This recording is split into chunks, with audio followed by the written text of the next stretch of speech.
Hey, how's it going, guys, and welcome back to another episode of FIFA 13 Career Mode.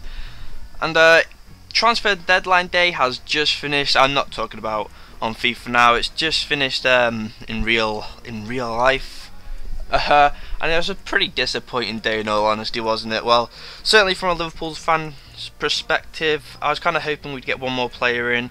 It was looking like we might be able to get Tom Ince, or maybe failing that, we might even be able to get in a centre back. But nothing came of it. I heard that we actually had a bid rejected. No, we had a bid accepted for Cuenca from Barcelona, but he's chosen to go to Ajax instead, which is kind of disappointing when Ajax get chosen over your club. They're not actually a huge club, so that was a bit disappointing. And it was a loan offer, by the way, that we put in, which is a bit disappointing.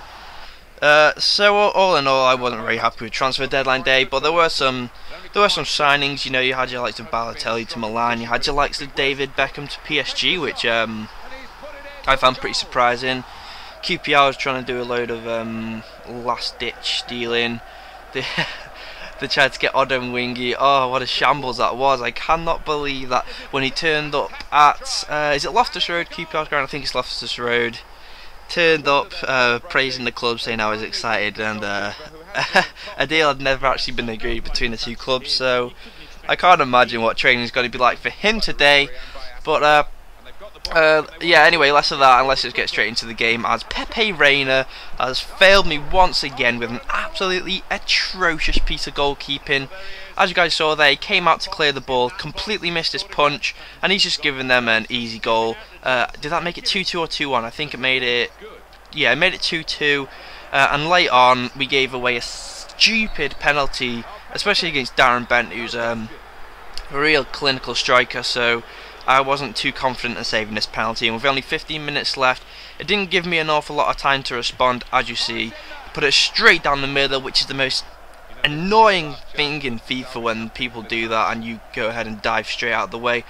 But in the 90th minute, Raheem Sterling, with a lovely individual effort, just puts it in the left hand corner of the goal and manages to pull us back a draw. So hopefully our look in the Premier League was changing round, despite us giving away a 2-goal lead, which is definitely disappointing. But the game ended 3-3. We picked up that point at home against Aston Villa. Arguably could have done better, but after that penalty, I'd accept the draw, and absolutely no questions asked. And this episode, we just have a lot of BPL, Barclays Premier League action for you. No cup competitions. We have Fulham, and I think after that we have Stoke. But luckily we were going into Fulham with a fully fit squad.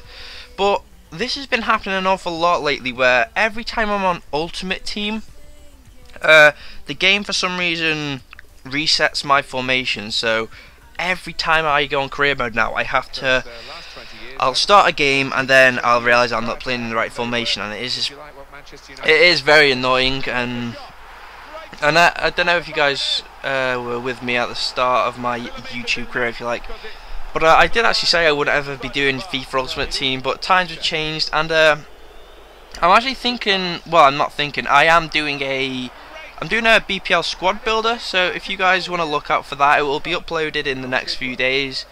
I know Ultimate Team seems to be a lot more popular than career mode. Plus, I didn't actually think I'd enjoy it as much as I did, and now I'm kind of getting to grips with it. I'm trying to get into terms with what it's all about, and I'm actually quite enjoying it. And I've got a pretty nice BPL squad, so if you guys want to check out that, it'll be coming up in the next few days. Maybe look out on Sunday, Monday, Tuesday. It'll definitely be up sometime around then.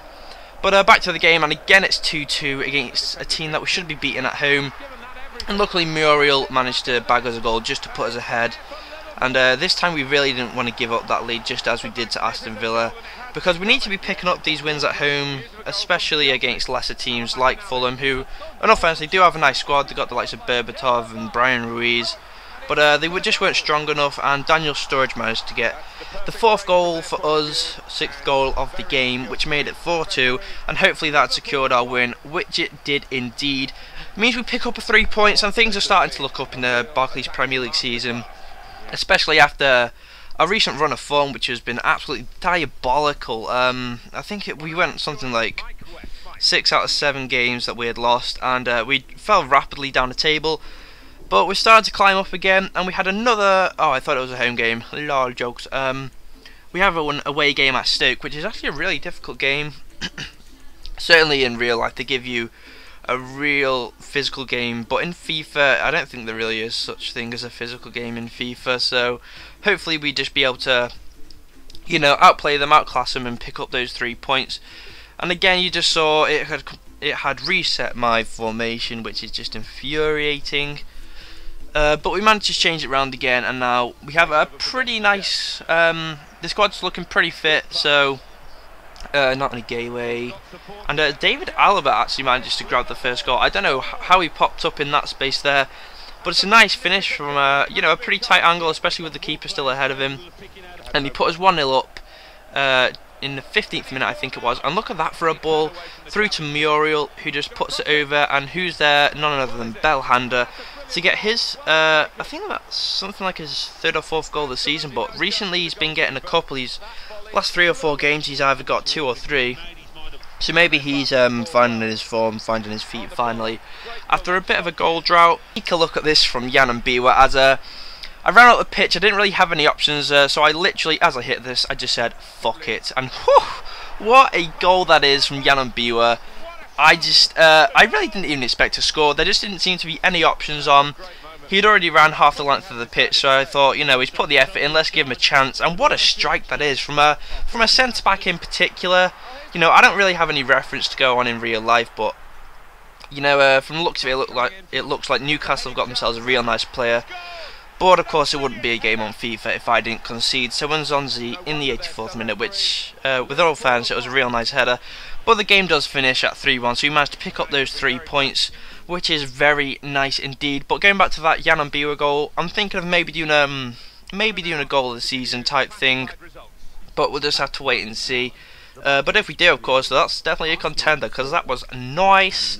But we just give you a look at the Barclays Premier League table here, and as you can see, we've climbed back up to 6th after staying in the mid-table area around the 8th or 9th spot. Only a couple of points off 4th place now, so hopefully if we can put a good string of games together, we will indeed be able to climb back up into the Champions League places. But we're coming to the end of the episode, guys, now, so if you enjoyed, please do leave that thumbs up rating and hit that sub box. Until next time, I'll see you later. Bye bye.